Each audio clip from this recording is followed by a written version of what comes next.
Thanks for clicking on the video. And here today at Nerdmimic, we are presenting Dungeons and Dragons. This is a brand new comic collection series published by IDW, and this just came out on November 7th, 2023.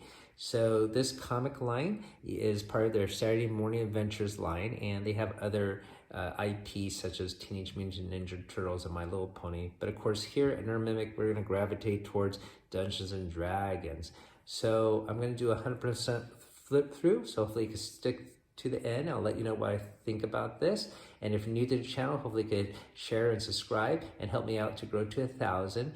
As other viewers may know, I like to present a lot of Dungeons and Dragons adjacent material and try to be the first one to show it off. And this would definitely qualify.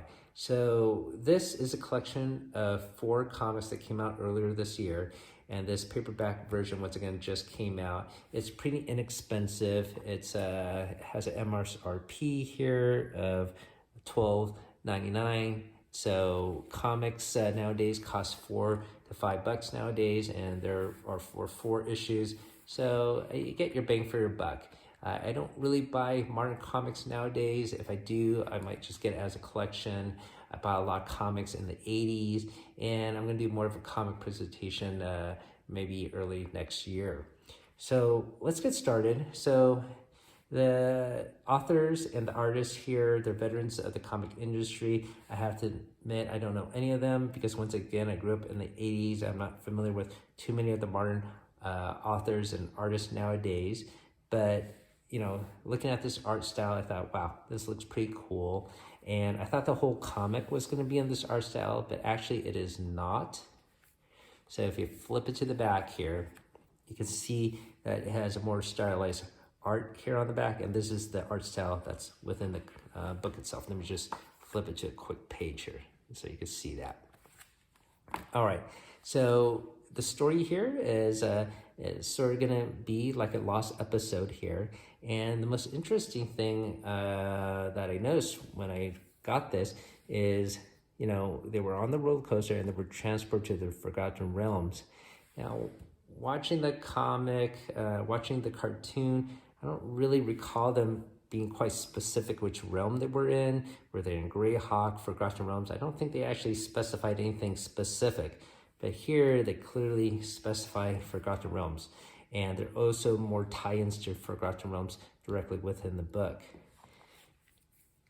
The other thing I would say right off the bat is this is more, I would say, like PG or PG-13. The cartoon itself was more, say, G-rated or PG. So this is a more of a maybe young adult take on the cartoon series. So we'll flip it through, and this is the cover of the first issue here. And you can see the characters are starting off right in a battle. And a quick little peek here. They say the name of all the main characters: Bobby, Diana, Presto, Uni, Sheila, Hank, and Eric. They also have little sort of mini stat blocks saying their age. Sheila's 13. They also specify their strength, their weakness, speaking in public, which is my daughter's weakness. Their weapon here, Sheila, of course, has the cloak of invisibility, and her class is denoted as thief. You got Uni as the unicorn, Presto, of course, as the magician, Diana as the acrobat, as we all know, Bobby as the barbarian, and Eric as the cavalier. Now, the interesting thing is Hank here as a ranger, his weakness is actually scratched out. So I read through the whole book. I'm not sure why that is. Maybe there's a secret weakness, but they don't denote it necessarily in the comic, aside from maybe his fear of being a good leader, perhaps. All right, so that's pretty cool to have this introduction. And then they say a few minutes earlier, before that battle, they're at a campfire here. There's a portal that opens up, and of course, you see the Dungeon Master showing up. And he's just checking on them. and they denote that they're trying to get back home. They go into discussion about that. That Hank is still trying very hard to find a way back home, but Diana and some of the other characters, they're more jaded to that. They're more tired and they just want to relax by the campfire. And says, "What? Are y'all messing with me?" So I'm filming this in 4K, so hopefully I flip this slowly enough and you can read along with me.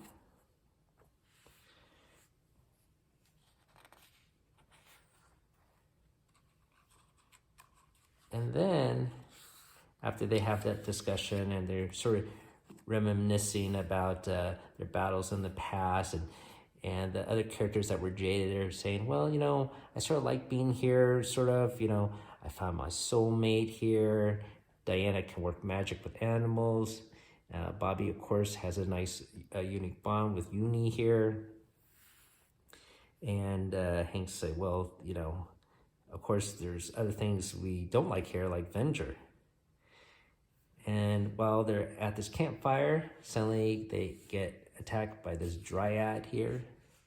They don't actually specify his name, but you could tell it's a not a dryad, a drider. Here you can see some what looks like dark mantles.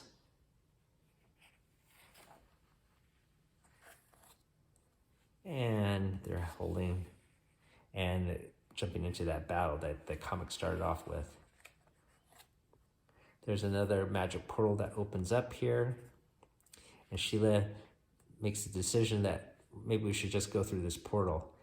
And then Hank says, no, I give the orders. I'm the leader. He doesn't finish his sentence. But she says, now. And all the other kids follow her through the portal. And so Hank goes through as well.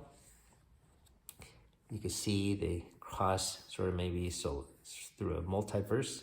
You can see here that they're going through various different scenes here.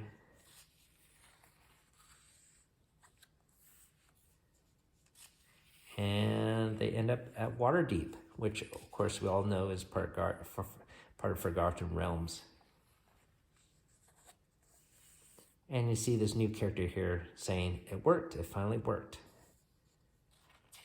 So here, I believe is the cover of the second issue. Oh, I'm sorry. This might be a variant cover, but this is the cover of the second issue. So this new character, they find out she has wild magic. She has been trying to use her powers to find ways to escape a prison, and she now, instead of trying to call items to her, she decided to ask for people to help her. And so these heroes are drawn to her, and hopefully they can help her out. You can see some more dark mantles coming here, chasing them around. Presto uses his unpredictable hat, pulls out this giant stopwatch, and smashes a couple of them up. You can see here that almost looks like blood, but it's not. It probably is, but it's colored black. So usually you don't see blood in the cartoon. So here you see her, the new character. Her name is Felonia, and that she's been trapped in this region of Waterdeep, and she's been born with wild magic. And so once again, she has this power to create these portals and drew the heroes in.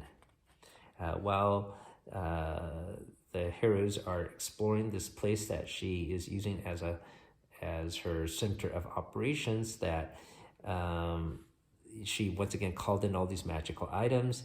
So here is Presto. He found hopefully I'm pronouncing this right, Lolumth harp, which we know is a wondrous item for bards. And here is a belt of giant strength. So they don't really explain all these items. They don't say there was what creatures were attacking them. So it's sort of a missed opportunity, I would think, to educate maybe new viewers or readers to D&D. Then Hake has that brilliant idea. Well, if she could create portals and draw people in, maybe she could create a portal so they could go back to their real world. And she says, well, yeah, certainly, maybe I could do that for you if you could help me escape. So they sort of strike a deal.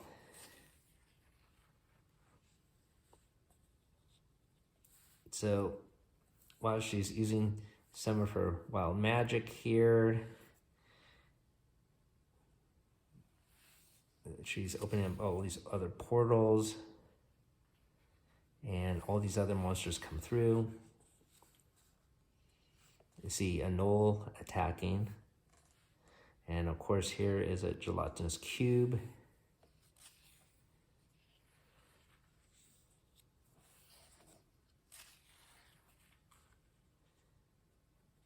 They go through, two of the other characters go through a different portal, and they're now in a maze. Eric's now isolated with Diana. He's wondering if maybe there's a dragon in this maze. This is the start of the third issue, and here's the cover of the third issue, with the other one probably being the alternate cover. And the separated characters encounter Beholder. Diana throws her magical staff, uses his disintegration ray to break the staff. But she says, well, maybe if you could distract him with your shield, I'll try to collect the pieces and fix it up.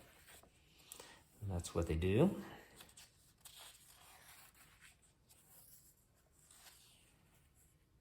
And then you see Felonia come over here, and she severs one of the eye stalks. And then she explains, I said, what are you doing here? She says, well, that Felonia met is an imposter. I'm the real Felonia. The other one is, and it says here, mimicking me. Copying me. And you can see the other Felonia with the other characters here, and she has them sort of entranced. Uni is hiding in this suit of armor. So the real Felonia says, yeah, this other wizard, she's copying my thoughts and made this magical prison here. And now she is mimicking my wild magic. This is how she summoned you. So, but why us? I do not know that either. All I know is we must help your friends.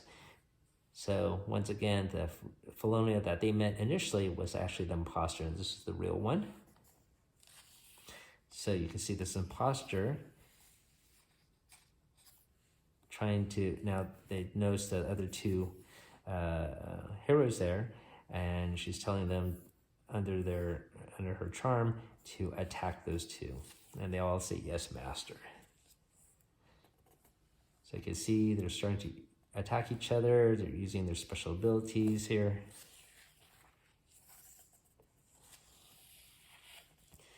And then Diana and Eric start to use memories of fun times together, talking about the relationship with each other, and try to break them out of their trance, and it succeeds. And some of the memories they use are from other episodes, so that's a cool nod to the cartoon series.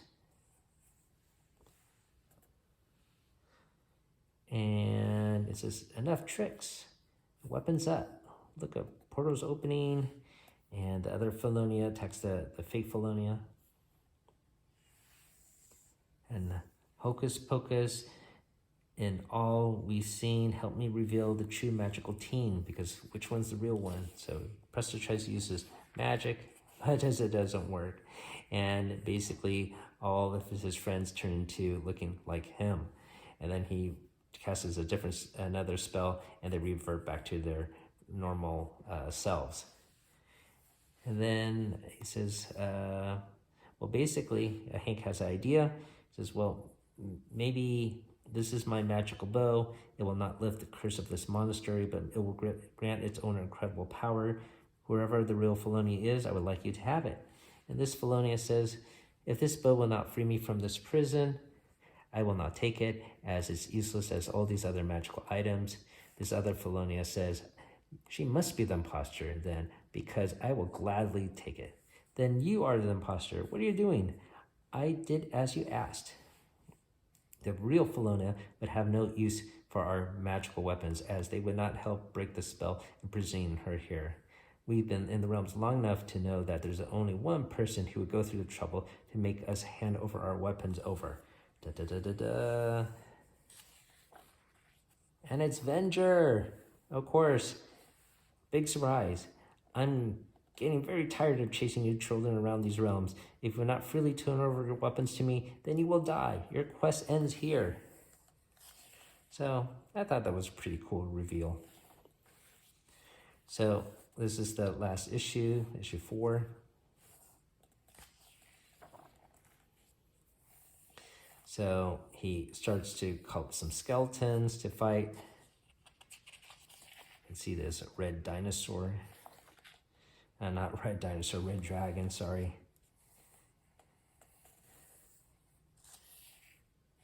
So they're having some battles here.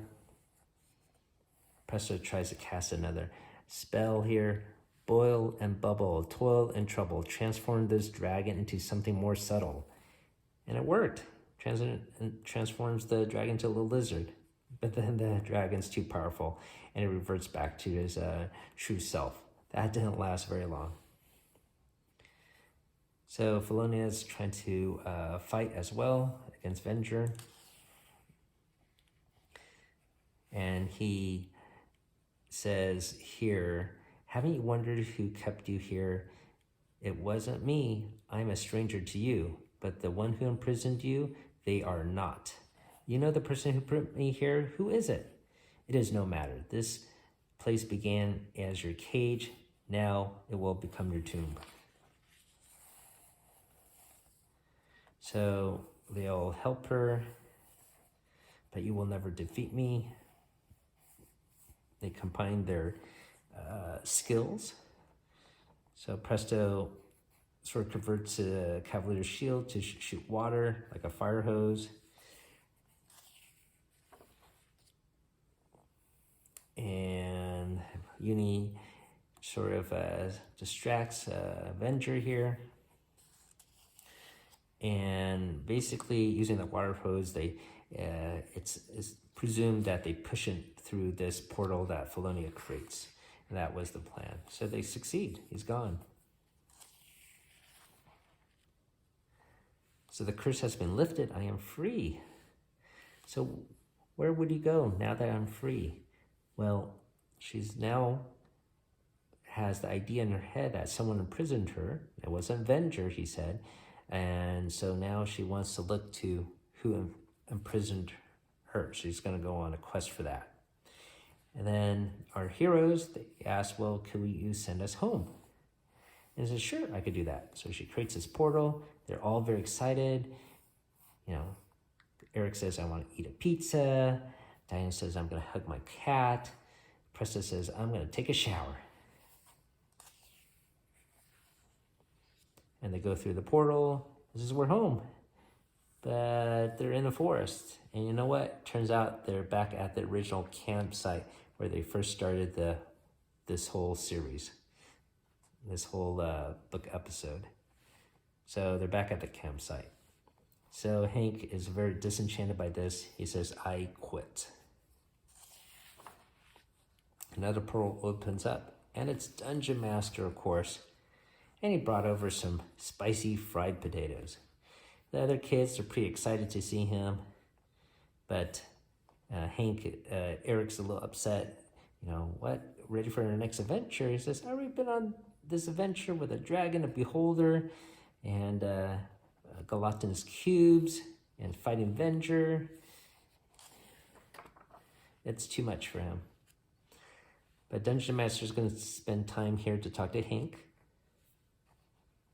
And of course, in a classic fashion, gets him to realize that, you don't have to share the burden of leadership by yourself. And all the kids says, yes, we can all help. Yeah. And they get together. So that was pretty cool. That's how it ends. I should point out there was one funny line here in the comic. It's close to the end here. And right after Venger goes through the portal, Diana says, "You heard Venger. He'll find his way back and hatch some new scheme to steal our weapons. I give it a week." And I think that's pretty funny because, of course, each episode of the cartoon occurred on a weekly basis. And of course, Venger was in each single episode. So at the end here, you can see some alternative art that you use for covers. You can see they're probably at the Yawning Portal here. They got a big hearth with that classic a nod to Tomb of Horrors. Here they're enjoying some loot. And that cover extends to the other more. So this is supposed to be all connected. All right, there you go. And that's it. So that's the entire comic. I thought itself was, at first I didn't like it too much just because of the art style, but now that I've read it twice, I got used to it, and I think it's fine. They can't keep it too kiddie-like, I suppose, for our generation, and they want to make it a more adult theme. Like I said, there's some allusions to blood, and the dialogue is more adultish rather than, say, simplistic like in the cartoon.